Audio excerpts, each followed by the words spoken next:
లేదు, ఆయన భయపడే ప్రసక్తే లేదు. ఒకటి గుర్తు పెట్టుకోండి, ఆయన కడపే, నేను కడపే. భయం అనేది కడప జిల్లాలోనే ఉండదు. పోతే పోతాం, లేదా చస్తాం, అంతే మాకు తెలిసింది.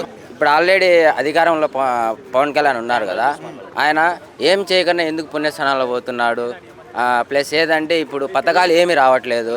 ఇంతకుముందు ఒక ఒక ఎమ్మెల్యే గారు, మహిళ, అది కడప ఎమ్మెల్యే గారు, మా నియోజకవర్గంలో కరెక్టే సార్, మాకు అన్నీ ఇస్తున్నారు, కానీ మా భర్తలు ఇంత ముందు తాగుతున్నారు, ఇంత నష్టం అన్నప్పుడు, ఇప్పుడు ఒక తల్లి వచ్చి ఒక మహిళకు వచ్చి ఒక నెలకు 1500 ఇస్తామని చెప్పారు. ఇప్పుడు ఇన్ని నెలలుగా ఇవ్వట్లే, అది ఎవరిస్తారు? అది ఎంతమంది మన ఒక నియోజకవర్గంలో ఎంతమంది మహిళలు ఉన్నారు, వాళ్ళకి ఎంత లాస్? అమ్మఒడి ఉన్నది, అమ్మఒడి ఇంతవరకు కూడా ఇంకా ఏ మాటకి ఎప్పుడు ఇస్తున్నారు అని కూడా చెప్పట్లేదు. తమ నాయకుల్ని తమను కాపాడుకునే పరిస్థితిలో ఉన్నారు కాబట్టే అతని గురించి మాట్లాడలేదు. ఆ మాట్లాడే వచ్చే సమయం వచ్చినప్పుడు 2.0 కాదు 4.0 కూడా బయటకు వస్తుంది. లేదు, ఆయన భయపడే ప్రసక్తే లేదు. ఒకటి గుర్తు పెట్టుకోండి, ఆయన కడపే, నేను కడపే.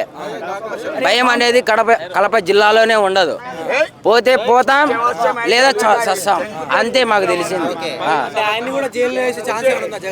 ఈసారి అసలు జైల్లో వేయలేరు, వేసుకునేదానికి ట్రై కూడా చేసుకోమని చేయలేరు.